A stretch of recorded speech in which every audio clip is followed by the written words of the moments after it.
감사합니다. 오늘 말씀 같이 보겠습니다.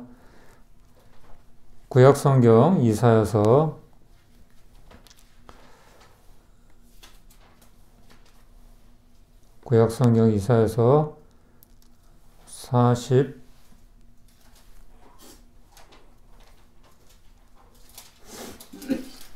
43장입니다. 몇 쪽에 있는지 좀 알려주세요. 1019페이지에 있습니다. 1019페이지. 저기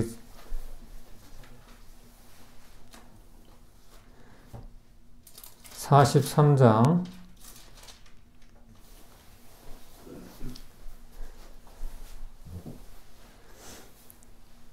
18절에서 21절까지 보겠습니다.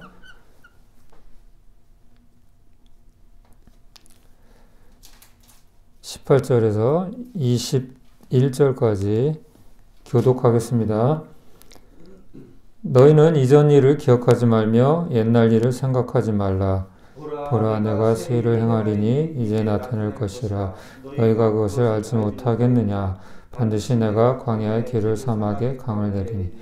장차 들짐승 곧 승냥이와 타조도 나를 존경할 것은 내가 광야의 물을 사막의 강들을 내어 내 백성 내가 택한 자에게 마시게 할 것임이라. 이 백성은 내가 나를 위하여 지었나니 나를 찬송하게 하려 함이니라. 아멘. 우리 21절 말씀 한 번만 더 같이 읽겠습니다. 시작. 이 백성은 내가 나를 위하여 지었나니 나를 찬송하게 하려 함이니라. 아멘. 예, 오늘 말씀의 제목은 새롭게 하시는 하나님. 이사야서 43장 18절에서 21절 중심으로 말씀을 좀 전하려고 하는데요. 이제 2021년도를 우리가 보내면서 한번 우리가 뒤를 돌아보지 않을 수가 없어요. 그렇죠? 예. 온고의 지신이란 말이 있어요. 온고의 지신. 예, 보이나요? 좀 작다. 온고의 지신이란 말이 있는데 옛것을 익혀서 새 것을 안다. 이런 뜻이거든요. 온자는 따뜻할 온자이지만 따뜻하다 이 말고도 쌓는다라는 의미가 있어요. 쌓다. 그래서 옛 것을 쌓아서 옛 것을 토대로 하여서 발판으로 해서 새 것을 알게 된다. 이제 공자가 얘기했던 그런 의미인데 이 원래 이제 뜻은 옛 것을 통해서 이제 새로운 지식을 얻게 되면 스승이 될 만하다. 누구든지 스승이 될 수 있다. 이제 그런 의미거든요. 여기에는 복습이라는 의미가 좀 있어요. 그래서 우리 학교에서도 공부를 잘하는 그 학생들을 보면은 어때요? 예습이나 복습을 정말 철저하게 하잖아요. 그렇죠? 특히 공부에 진보가 있으려면은 복습을 철저하게 해야 돼요. 저도 이렇게 공부하다 보면은 이 복습을 한 날과 하지 않는 날이 정말 차이가 많이 나요. 특히 이제 뭐 제가 잘하는 그런 과목들은 뭐 복습하지 않아도 어느 정도 뭐 그냥 이해가 가고 또 이게 진도가 나가는데 뭐 수학이나 이런 문제들은 복습을 뭐 영어나 이런 건 정말 복습을 철저히 해보지 않으면 다음에 진도를 따라가기가 힘들어요. 왜냐하면 내가 이해가 아직 안 간 상태이기 때문에 그런 이제 제가 많은 경험을 했었는데 그래서 복습의 중요성을 저는 압니다. 배운 것을 잊어버리지 않기 위해서 복습은 필수죠. 예. 그래야 발전이 있기 때문입니다. 그래서 오늘 말씀을 통해서 우리가 좀 과거를 좀 복습하고 과거를 통해서 우리가 후회하고 아쉬움만 가질 것이 아니라 이것을 토대로 해서 발판으로 해서 우리가 새로운 지식을 얻게 되는 것이죠. 그래서 이제 내가 더 이상 그때처럼 하지 말아야지. 내가 새해에는 이렇게 어떻게 이제 살아야지 하는 그런 새로운 결단을 할 수 있는 시간이 됐으면 좋겠습니다. 이사야 선지자는 말 안 듣는 이스라엘 백성에게 하나님의 징계에 대한 메시지를 선포했을 뿐만 아니라 회복에 대한 약속도 전해주고 있습니다. 즉 잘못을 뉘우치고 돌이키면 용서해 주시고 또 모든 것을 다시 회복시켜 주시겠다는 하나님의 약속입니다. 그 약속에 대해서도 메시지를 전하고 있습니다. 오늘 본문 말씀의 전체적인 내용은 이 43장 전체적인 내용은 남유다를 침략한 그 남유다는 바벨론에 의해서 멸망받았거든요. 이 바벨론을 심판하시고 다시 회복시켜 주시겠다, 구원해 주시겠다 하는 그 말씀입니다. 이 말씀대로 이스라엘 민족은 바벨론 포로 70년 후에 다시 자기 고향 땅으로 돌아오게 되고 예루살렘 성전을 재건하게 됩니다. 이처럼 하나님은 잘못을 하면 심판하고 벌을 주시지만 회개하고 돌이키면 용서해 주시는 것입니다. 우리도 마찬가지죠. 마치 이제 부모님이나 또 학교 선생님들이 잘못을 하면 너 손 들고 서 있어. 수업 끝날 때까지 손 들고 서 있어. 이러다가 정말 진정성이 보이면 손 내려. 네 자리로 들어가. 이렇게 부모님도 그러잖아요. 벌 세웠다가 용서의 그런 어떤 진정성이 보이면, 뉘우치는 그런 모습이 보이면 너 다음에 잘해. 그리고 이렇게 용서해 주잖아요. 우리 하나님 아버지도 마찬가지이신 것 같아요. 예. 그래서 다시 이제 회복을 말씀해 주시는데, 올 한 해를 우리가 돌아보면 뭐 잘 살았으면 좋았겠지만 아쉽고 후회되는 일들도 많이 있죠. 하지만 주님은 오늘 말씀에 뭐라고 말씀하십니까? 이전 일을 기억하지 말라고 말씀하십니다. 아멘. 과거의 일을 생각하지 말라고 하십니다. 사도 바울도 이 말씀과 비슷한 고백을 이렇게 했는데, 빌립보서 3장 13절 14절 같이 한번 읽어볼까요? 시작. 형제들아, 나는 아직 내가 자본줄로 여기지 아니하고 오직 한 일, 즉 뒤에 있는 것은 잊어버리고 앞에 있는 것을 잡으려고 표대를 향하여 그리스도 예수 안에서 하나님의 위에서 부르신 부름의 상을 위하여 달려가노라. 아멘. 사도 바울도 위대한 사도였지만 왜 과거를 돌아보면 후회되는 일이 없었겠어요. 예. 그래서 아직 나는 자본줄로 여기지 않는다. 즉 아직 자기의 삶을 돌아보면서 부족한 게 아직 많다. 나 아직 멀었다. 내가 가야 할 길은 아직 많이 남아있다. 그래서 나는 뒤의 것을 내가 잊어버리고 표대를 향하여서 하나님께서 나에게 예비해 주신 상급을 받기 위해서 나는 달려간다. 앞만 바라보고 달려간다. 그렇게 고백을 합니다.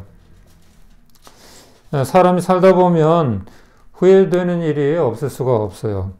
그러나 거기에 매여서는 안 됩니다. 예. 그러면 앞으로 나아갈 수가 없어요. 많은 사람들이 좌절하고 낙심하는 이유가 과거에 사로잡혀 있기 때문이에요.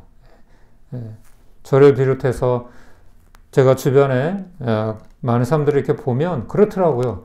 앞으로 나아가지를 못해요. 계속 그냥 원망하고 불평하고 후회하고 그 과거의 늪에서 빠져나와야 돼요.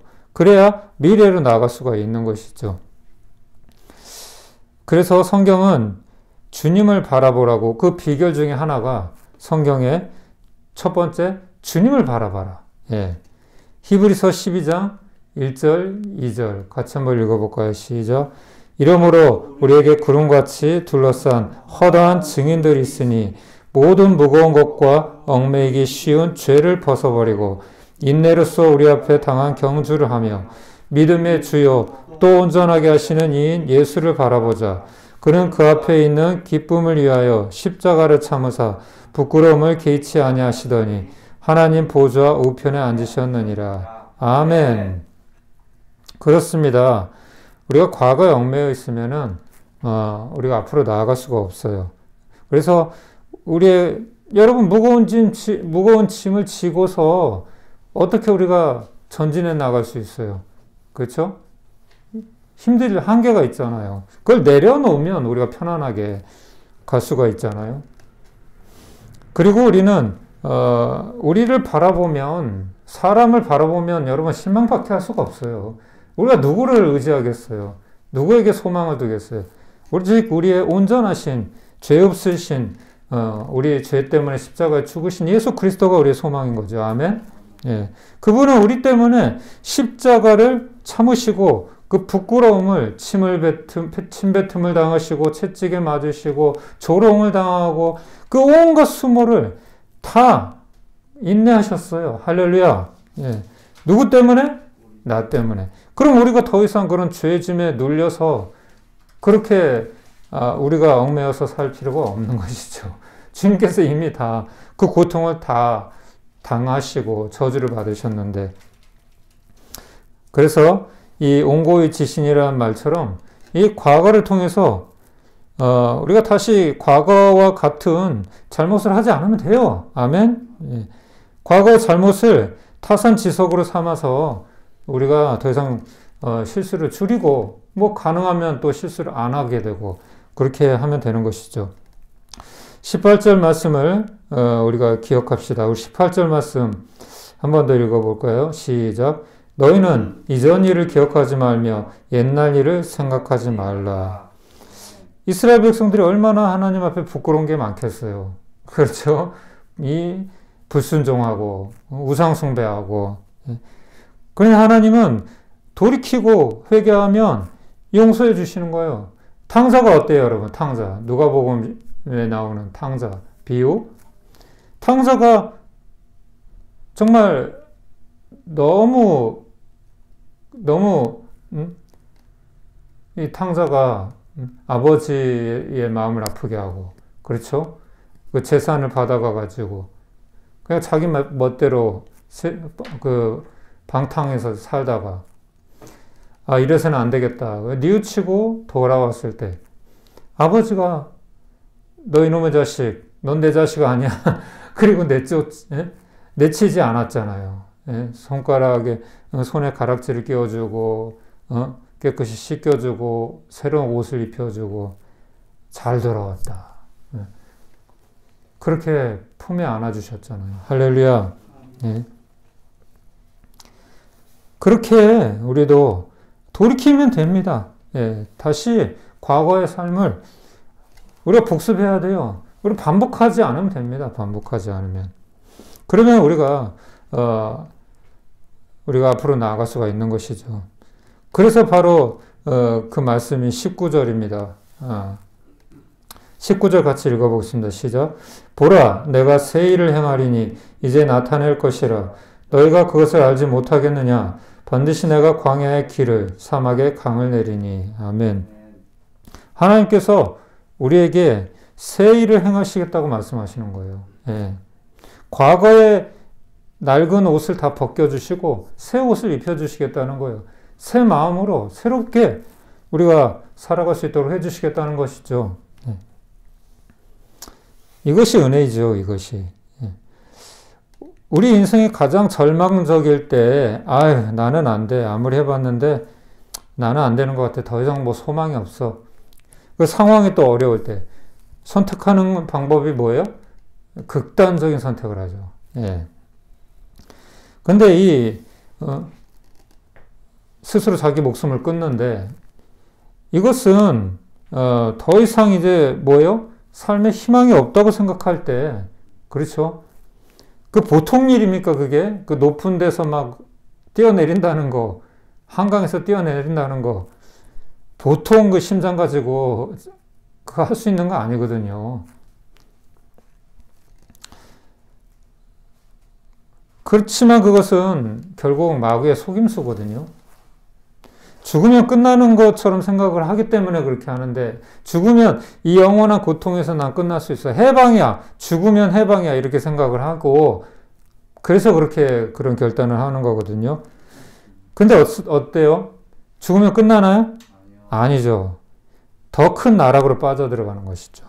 바로 지옥의 영원한 형벌을 면할 수가 없는 것이죠. 그래서 히브리서 9장 27절에 한 번 죽는 것은 사람에게 정해진 것이고 그 후에는 심판이 있으리라, 이렇게 말씀하십니다. 그러므로 우리는 어떤 상황에서도 포기해서는 안 됩니다. 아멘. 포기하지 않으면 기회는 다시 옵니다. 할렐루야. 예, 제 경험에는 그래요.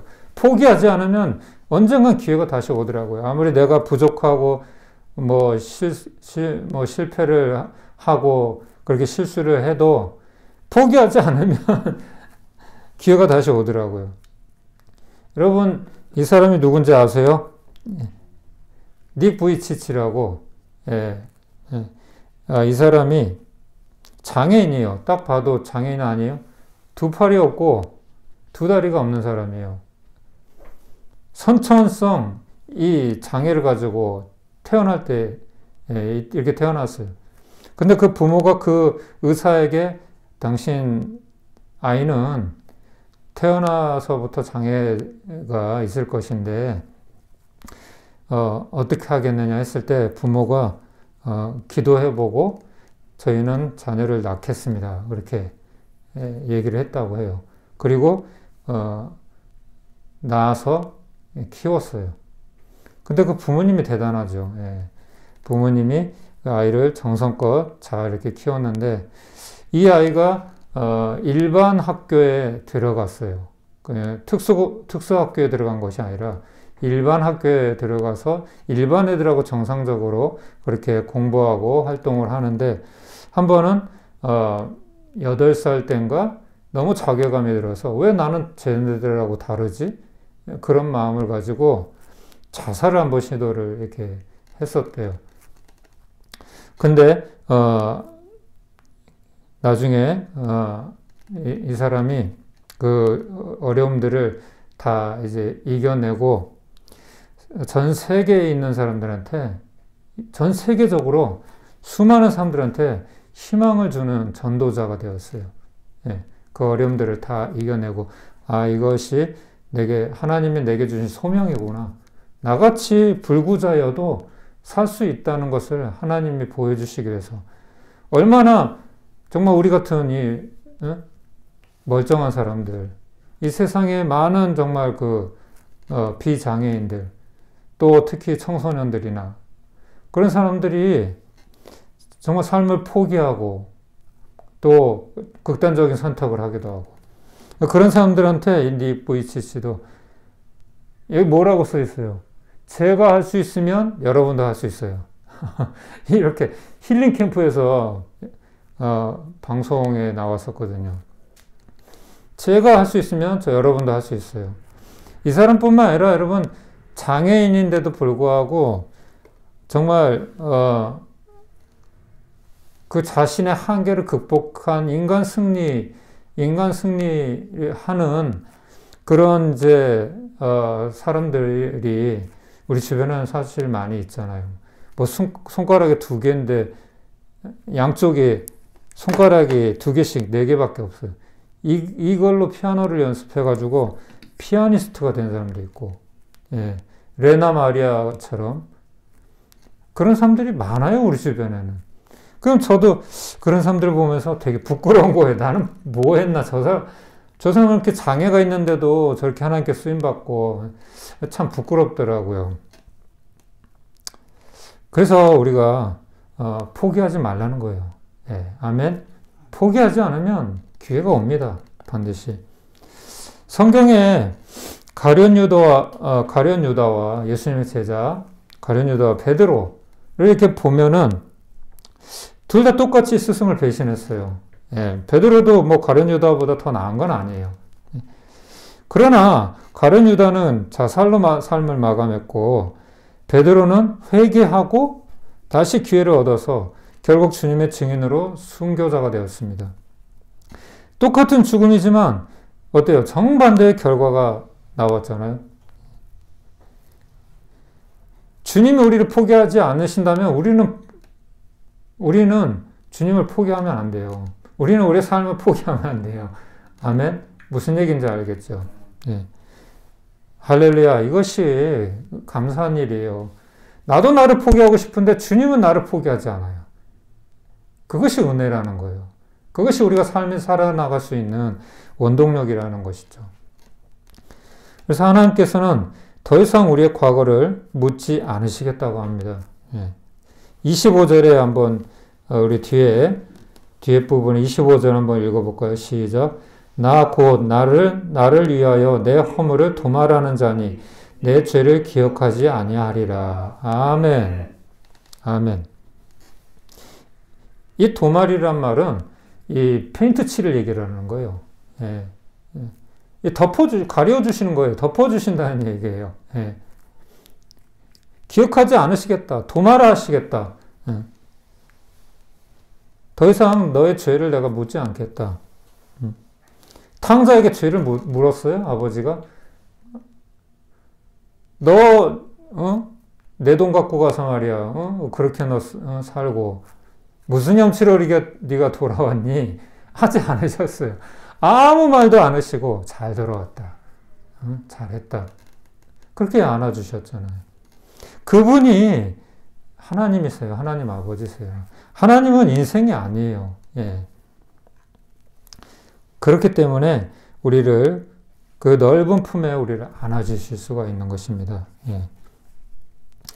그래서 우리를 다시 새롭게 해주시겠다. 할렐루야. 예. 그래서 19절에 보라 내가 새 일을 행하리니 이제 나타낼 것이라. 너희가 그것을 하지 못하겠느냐? 반드시 내가 광야의 길을 사막의 강을 내리니. 장차 들짐승 곧 승냥이와 타조도 나를 존경할 것은 내가 광야의 물을 사막의 강들을 내어 내 백성 내가 택한 자에게 마시게 할 것임이라. 아멘. 우리 인생이 어때요? 광야 같은 인생, 그렇죠? 사막 같은 인생, 메마르고 황무하고 거칠고 우리 멋대로 살 때도 있고 마치 이스라엘 백성이 광야에서 40년 동안 하나님의 말씀에 온전히 순종하지 못하고 말 안 듣다가 40년 동안 며칠이면 갈 그 가나안 땅을 40년 동안이나 돌아서 우리 인생이 마치 그런 광야 인생 같잖아요. 그런데 하나님께서 우리 죄를 더 이상 기억하지 않으시고 광야 같은 우리 인생에 길을 내어주시고 사막 같은 우리 인생에게 강을 내어주신다는 거예요. 할렐루야. 마치 가뭄에 메마른 대지를 적시는 시원한 담비와 같이 성령의 비를 부어주시겠다는 거예요. 할렐루야. 예. 그래서 예수님이 베드로와 제자들도 뭐 가룟 유다와 같이 예수님을 배반하고 부인하고 도망갔지만 결정적일 때 그들 책망하셨나요? 부활하시고 그들을 찾아오셔서 니네들 내가 기도할 때 시험에 들지 않게 너 깨어 기도하라 그랬지. 그렇게 책망하셨나요? 한마디도 안 하셨어요. 베드로에게 네가 나를 사랑하느냐? 내 양을 먹이라. 내 양을 치라. 포기하지 않으세요. 우리 하나님은 인생이 아니에요. 인생은 한계가 있지만 하나님은 한계가 없어요. 한계가. 결국은 어때요? 주님이 승천하시고 제자들에게 성령을 부어주셨죠. 성령이 너에게 임하시면 너희가 권능을 받고 예루살렘과 온 유대와 사마리아와 땅끝까지 이르러 내 증인이 되리라. 이렇게 말씀하셨어요. 그 말씀대로 성령의 단비를 부어주셨어요. 광야 같고 사막 같은 그런 인생들에게 성령을 부어주시니까 성령에 충만해가지고 죽기까지 주님을 증거하는 주님의 증인으로 살아갔죠.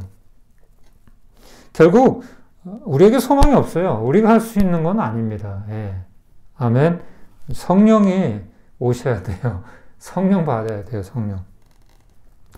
그래서 오늘 말씀과 동일한 말씀이 신약 성경에도 있는데 우리가 잘 아는 말씀 고린도후서 5장 17절이에요. 같이 읽어보겠습니다. 시작.